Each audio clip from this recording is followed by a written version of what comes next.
रुमाल। आज सासू माँ की 13वीं है। मेहमानों के बीच उदासी ओढ़कर नकली आंसू बहाते हुए बहू संजना अब उकता गई थी। एक ननंद को छोड़कर बाकी सभी ननंद मेहमान जा चुके थे। अब उसे इंतजार था कि विरासत में छोड़ी हुई चीजें देखने का। उनकी अलमीरा की चाबी की जानकारी केवल ननंद मीना को ही थी। उसने सबके सामने अलमीरा खोली। सामने ही लॉकर की चाबी और एक कागज का पुर्जा पड़ा था। मीना ने माँ का लिखा हुआ संदेश पढ़ा। माँ ने अपने जेवर इकलौती पुत्री और बेटी के नाम किए थे। कैश रुपए पर बेटे का अधिकार था। उसके सभी नए पुराने कपड़े गरीब महिलाओं में बांट दिए जाने का जिक्र था।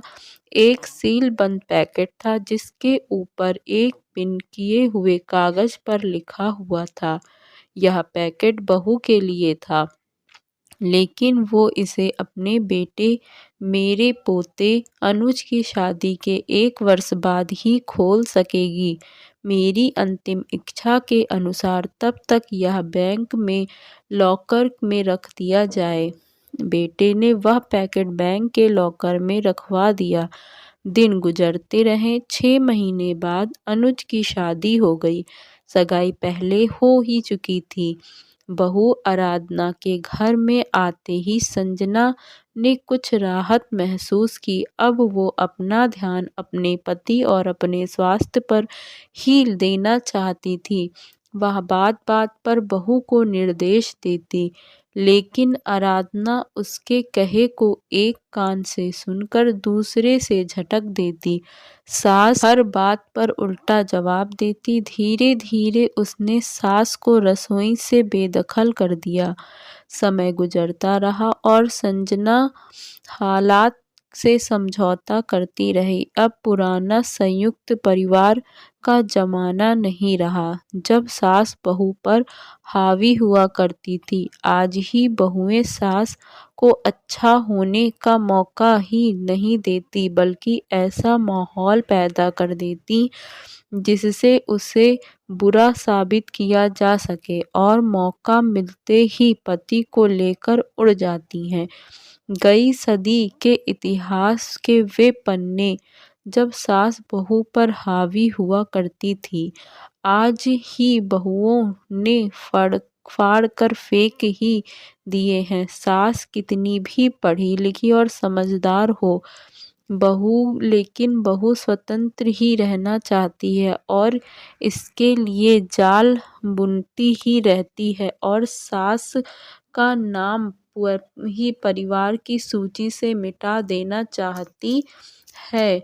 उसने भी तो यही किया था अपनी सास सुमित्रा के साथ। वो पढ़ी लिखी सुलझे विचारों की महिला थी और अपनी पुराने विचारों की सास से मिले हुए कष्टों को भूलकर संजना को हर तरह से सुविधा, सहयोग और प्यार देकर सास के नाम पर लगे मनहूस धब्बे को हमेशा के लिए मिटाकर नया इतिहास रचना चाहती थी। लेकिन संजना क्षण भर भी खुशी न दे सकी थी उसे। आज उसे सास की बहुत याद आ रही थी। तभी सामने लगे कैलेंडर पर उसकी निगाह पड़ गई। 2 दिन बाद ही बेटे बहू की शादी की पहली वर्षगांठ है। सास की वसीयत के अनुसार 1 साल पूरा हो चुका है।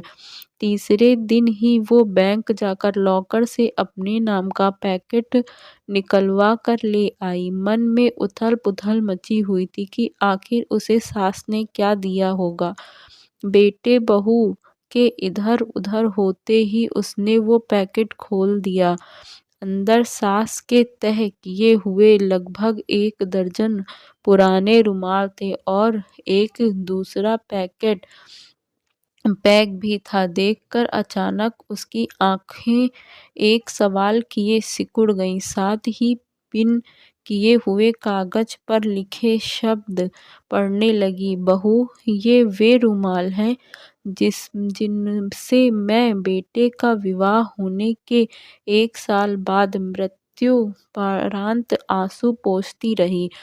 पढ़कर उसकी आँखों में अविरल आंसू बहने लगे। रोते-रोते उसने दूसरा पैकेट खोला। उसमें उतने ही बिल्कुल नए रुमाल थे और वैसा ही कागज का टुकड़ा पिन किया हुआ था। उसे कहीं से सास की आवाज़ सुनाई दी, "बहू, रो रही हो ना? ये रुमाल तुम्हें अपनी अंतिम सांस तक आंसू पोंछने के काम आएंगे।" और उसने एक रुमाल उठाकर अपने आंसू पोंछ लिए। कहानी अच्छी लगी हो तो चैनल को सब्सक्राइब करें, वीडियो को ज़्यादा से ज़्यादा शेयर करें और लाइक करें। कमेंट कर बताएं कि वीडियो कैसा लगा।